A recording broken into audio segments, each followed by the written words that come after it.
বাবার কবরের পাশেই চিরনিদ্রায় শায়িত হলেন জাতিসংঘ শান্তিরক্ষা মিশনে নিহত বাংলাদেশ সেনাবাহিনীর সদস্য মোহাম্মদ সবুজ মিয়া। তিনি বাংলাদেশ সেনাবাহিনীতে লন্ড্রি কর্মচারী হিসেবে কর্মরত ছিলেন। দক্ষিণ সুদানে আবাই এলাকায় জাতিসংঘের একটি ঘাঁটিতে সন্ত্রাসী ড্রোন হামলায় প্রাণ হারান সবুজ। দায়িত্ব পালন করতে গিয়েই দেশের বাইরে শহীদ হন তিনি। ২১শে ডিসেম্বর রোববার বিকেল ৩:৩০টার দিকে নিজ গ্রামের পারিবারিক কবরস্থানে রাষ্ট্রীয় ও সামরিক মর্যাদায় তাকে দাফন করা হয়। জানাজার আগে বাংলাদেশ সেনাবাহিনীর একটি দল তাকে গার্ড অব অনার প্রদান করে। শেষবারের মতো এক নজর দেখতে গ্রাম জুড়ে নামে মানুষের ঢল। আমাদের দক্ষিণ সুদানে ড্রোন হামলায় শাহাদাত বরণ করা আমাদের গাইবান্ধার সবুজ মিয়ার লাশ আমরা বর্তমানে গ্রহণ করেছি। এটিকে আমরা ওদের বাসায় যথাযোগ্য সামরিক মর্যাদায় দাফন কার্য সম্পন্ন করেছি।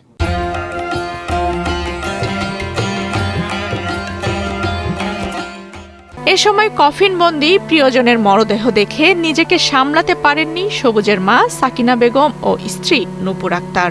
মাটিতে গড়াগড়ি দিয়ে বিলাপ করে কান্নায় ভেঙে পড়েন তারা। স্বজনদের আহাজারিতে পুরো এলাকা ভারী হয়ে ওঠে। দুপুরে ঢাকার সেনানিবাস থেকে হেলিকপ্টার যোগে সবুজের মরদেহ গাইবান্ধায় আনা হয়। গ্রামে জানাজায় অংশ নেন প্রশাসনের কর্মকর্তা, জনপ্রতিনিধি, আইন শৃঙ্খলা বাহিনীর সদস্যসহ হাজারো মানুষ।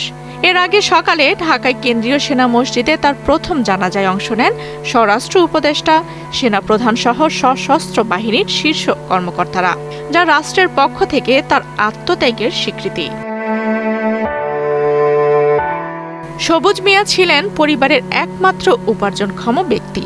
মাত্র ২ বছর বয়সে বাবাকে হারান তিনি।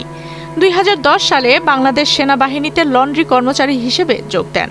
১ বছর আগে বিয়ে করেন নাটোর জেলায়। স্ত্রী, মা আর পরিবারের স্বপ্ন বুকে নিয়ে কর্মস্থলে ফিরে গিয়েছিলেন মাত্র ৩ মাস আগেই। কিন্তু পরিবারের কাছে আর ফেরা হলো না।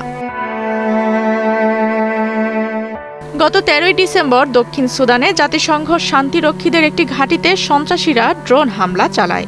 হামলায় দায়িত্ব পালনে থাকা ৬ বাংলাদেশি সেনা সদস্য নিহত হন এবং আরও ৮ জন আহত হন।